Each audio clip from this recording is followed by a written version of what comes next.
used to talk about, and we maybe still often talk about, how Fang is the market. Apple, Microsoft, Amazon, Alphabet, Meta, etc.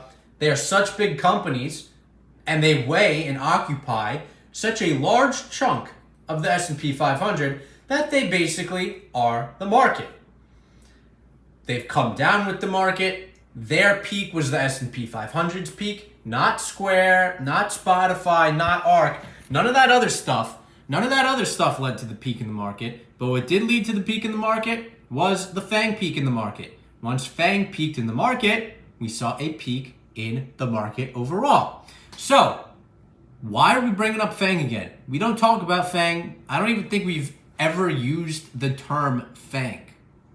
Ever. On this channel. Not saying it's impossible. We probably have used it. But find me the video where we said the word Fang. I don't think you can find it. Anyways, Fang today has one member in the red. Alphabet. One member in the red. All the rest of the members are in the green. The S&P 500's down. The Dow closed up. There's a ton of chop going on. Today, intraday. And again, we're not looking at intraday. But what we like to see is Fang strength. Why do we like to see Fang strength? Well, Fang still is a large part of the market. And as Fang goes, some other components might follow. And we have a sector of the market we think is bottomed. We think the ARC complex, maybe not every single individual name, maybe not as an entire, ecosystem that's going to move entirely in tandem from here on out. There certainly are going to be winners and losers, but we think ARC may have bottomed on May 15th. And that was the area most susceptible to all the things we're concerned about. A pullback in the stock market, over speculation, rises in rates. These areas of the market did not hit new lows with Fang and with the market overall. They hit lows on May 12th. And as far as I'm aware, I may be incorrect on this. If you know that I'm incorrect on this, you can comment. But I'm pretty sure I'm correct. The NASDAQ hasn't had higher volume since the day that ARC bottomed. And it's now about over a month and a half since that day. Over a month and a half. And just about 2 weeks ago, we saw new S&P 500 year-to-date lows. So I see some interesting dynamics happening. I'm seeing Fang being strong when the rest of the market is weak. I'm seeing ARC having already bottomed. I'm just going around taking the boxes. I'm seeing, I don't remember the last time we've had this level of recession prediction. I mean, we had the coronavirus downturn. I expected that there would be a downturn. The Monday before the all-time high, the last all-time high, I said a 20% chance of a major recession or a downturn. My thesis discussion did not seem like it was only a 20% chance, but that was the number I was comfortable publicly putting as the title of a video. 20%. It was probably higher than that. And guess what happened? My intuition came true. I started talking about it almost a month before it happened. For a month I was wrong. The market was hitting new all-time highs. And then all of a sudden, things happened. Same thing has happened in energy.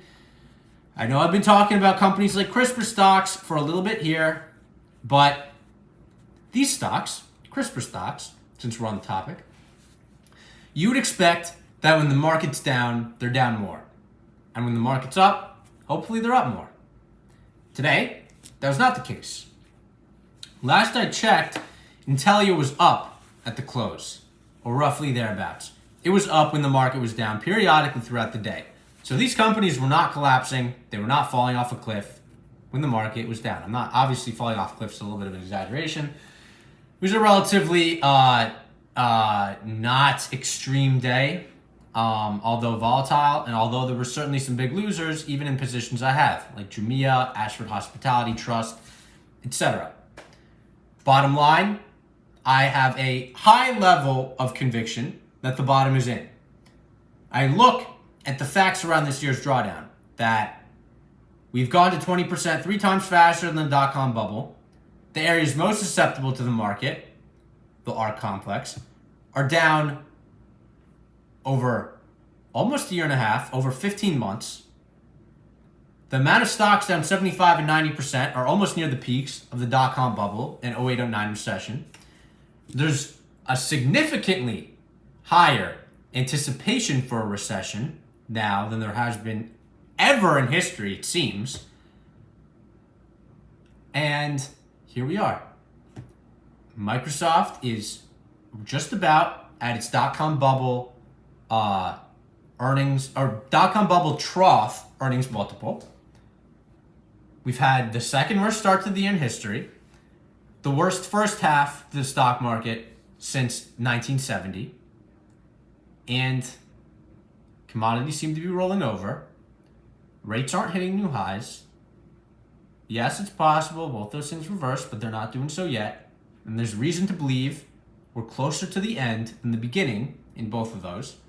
And I think the same is certainly true with the stock market overall, which anticipates and looks 6 months out.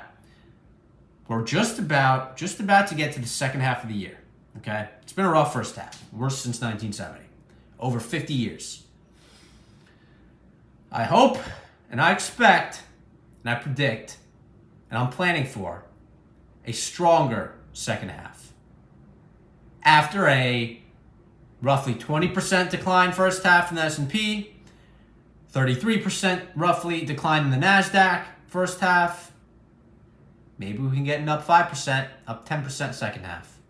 Let's see what happens. I don't think that would be too crazy. Let's see what happens. That's today's video, and until next time, peace out.